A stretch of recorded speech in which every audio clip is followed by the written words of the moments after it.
जैसे उसकी बॉडी को थोड़ा सा रेस्ट मिलेगा तो I think he will be again Shaheen Afridi. तो शाहीन अफरीदी की आखिरी बेहतरीन बॉलिंग नवंबर 2022 में बांग्लादेश के खिलाफ एडिलेड के मैदान में थी, जब 4 ओवर्स में उन्होंने महज 22 रन दिए और 4 विकेट्स हासिल की।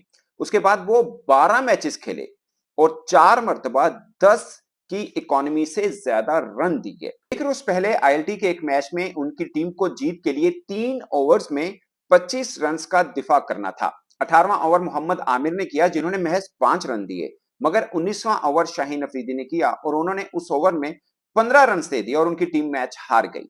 ये शाहीन अफरीदी की वो कैलकुलेशन है जो उनके शान शान बिल्कुल भी नहीं। मजीद इसके ऊपर बात करने से पहले मोहम्मद आमिर जो आईएलटी में उनके टीममेट हैं, उनके साथ अटैक करते हैं, उन्होंने शाहीन अफरीदी को एक मशवरा दिया है।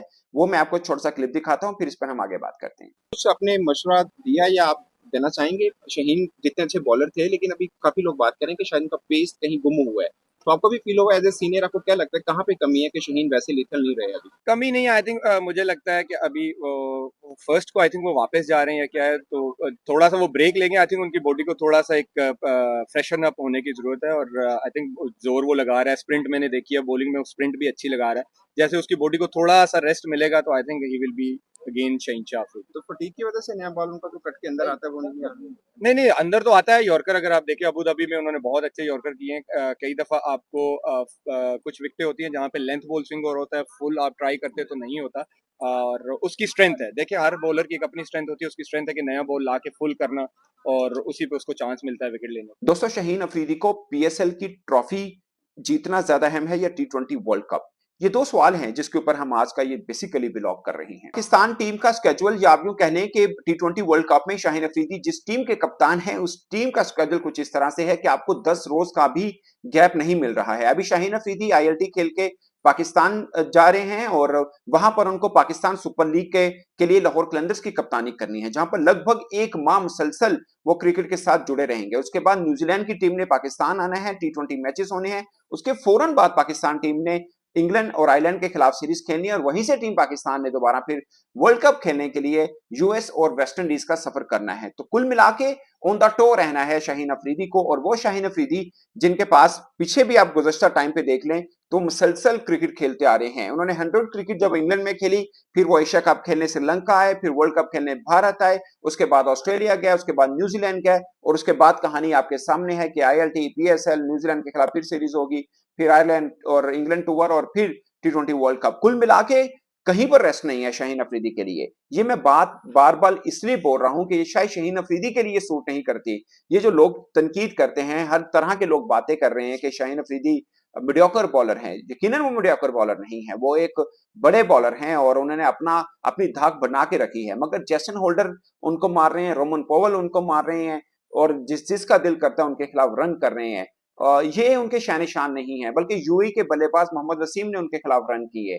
ये मुझे नहीं लगता कि किसी तरह से भी उनके शान शान है। बल्कि मैं एक सवाल इसके ऊपर एक अलग व्लॉग बनाना चाहूंगा कि क्या ये लीग्स के जरिए आपकी क्रिकेट खराब हो रही है? क्योंकि जो भी लीग्स खेल रहे हैं वो कॉम्पिटिटिव क्रिकेट उस तरह से नहीं होती। जब आप किसी इंटरनेशनल टीम के खिलाफ खेलते हैं और जब आप लीग खेलते हैं, दोनों में आप पर दबाव में कमी है। दोनों के सामने आपके सामने पहलवान छोटे खड़े होते हैं निस्बतन, मगर वहां पे क्रिकेट खेल के आप अपनी क्रिकेट को खराब कर रहे हैं। मुझे ये ज्यादातर पर लगता है। ट्रेंट बोल्ट की मैंने बॉलिंग देखी थी आईएलटी के ही मैच में, उनको भी एक यूएई के बल्लेबाज ने ठीक ठाक उनके खिलाफ रन कर दिए। ट्रेंट बोल्ट वैसे नजर ही नहीं है जैसे थे, और फिर आखिरी ओवर के अंदर उनके सामने शाहीन खड़े हैं और शाहीन उनके खिलाफ चेस कर गए हैं।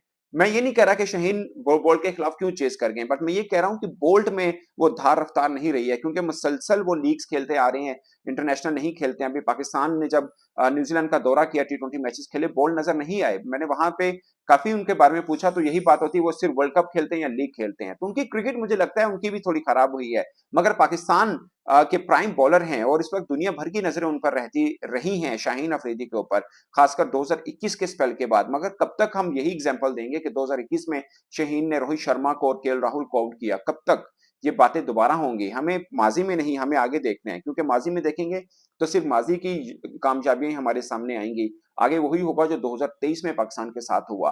मुझे लगता है कि वो सबसे बड़ा पॉइंट, सबसे बड़ा क्वेश्चन मार्क शाहीन अफरीदी के ऊपर खुद पे आता है कि वो कितने बड़े बॉलर हैं और ये क्या हो रहा है उनके साथ। हर हर बल्लेबाज उनके खिलाफ रन कर रहा है, उनके सामने कंफर्टेबल खेल रहा है, और सिर्फ एक ही बॉल के जहां पिच पे उनको ग्रिप मिले बॉल उनका अंदर आता है, वही डेंजरस है। और नए बॉल के साथ वो अच्छे बॉलर हैं भी, तो सेकंड बॉल के साथ मीन के डेथ ओवर के अंदर वो इतने इफेक्टिव नहीं रहते हैं। सबको याद होगा कि हारिस रऊफ को विराट कोहली ने 2 छक्के लगाए, मगर मैच सिर्फ उस एक ओवर की वजह से नहीं हारे थे, उससे पहले शहीन को भी रन हो गए थे। 2021 में ऑस्ट्रेलिया के खिलाफ अगरचे कैच ड्रॉप हुआ शाहीन अफरीदी की बॉल पे ऑस्ट्रेलियन विकेट कीपर का, मगर उसके बाद भी 3 छक्के उस ओवर में शाहीन अफरीदी को हुए। कुल मिला के डेथ ओवर के अंदर शाहीन अफरीदी का रैकेट इतना अच्छा है नहीं, और अगर हम ये कंपैरिजन करें बुमराह का, तो कोई मैच नहीं बनता। इवन कि उनके अपने टीममेट नसीम शाह के साथ भी कंपैरिजन करें तो कोई मैच नहीं बनता। अगर आप ओडीआई क्रिकेट की बात करें तो नसीम शाह 6 से कम इकोनॉमी के अंदर रन दिए उन्होंने डेथ ओवर के अंदर, और बुमराह का रैकेट इस हवाले से बहुत अच्छा है। ये वो बॉलर्स हैं जिनका शाहीन के साथ कंपैरिजन किया जाता है, और अगर आप कंपैरिजन और स्टैट्स में उनसे दूर दूर भी नजर नहीं आ रहे हैं, तो ये सबसे पहले आपको खुद अपने आप से पूछना है कि कहां पे कमी रही है। और मुझे लगता है कि शाहीन अफरीदी के ऊपर अब 2-3 तरह की बातें उठ रही हैं, सवाल उठ रहे हैं कि वो नया बॉल उतने इफेक्टिव नहीं कर पा रही हैं, और एक सवाल जो उनके करियर के स्टार्ट होने से ही चलता आ रहा है कि डेथ ओवर वो अच्छे नहीं करते हैं। तो मुझे लगता है ये 2-3 चीजें हैं जिसका जवाब सिर्फ शाहीन अफरीदी ही दे सकते हैं, और जवाब देने का बेहतरीन तरीका एक अच्छी फॉर्म के साथ, एक अच्छी धार रफ्तार के साथ बॉलिंग करना है।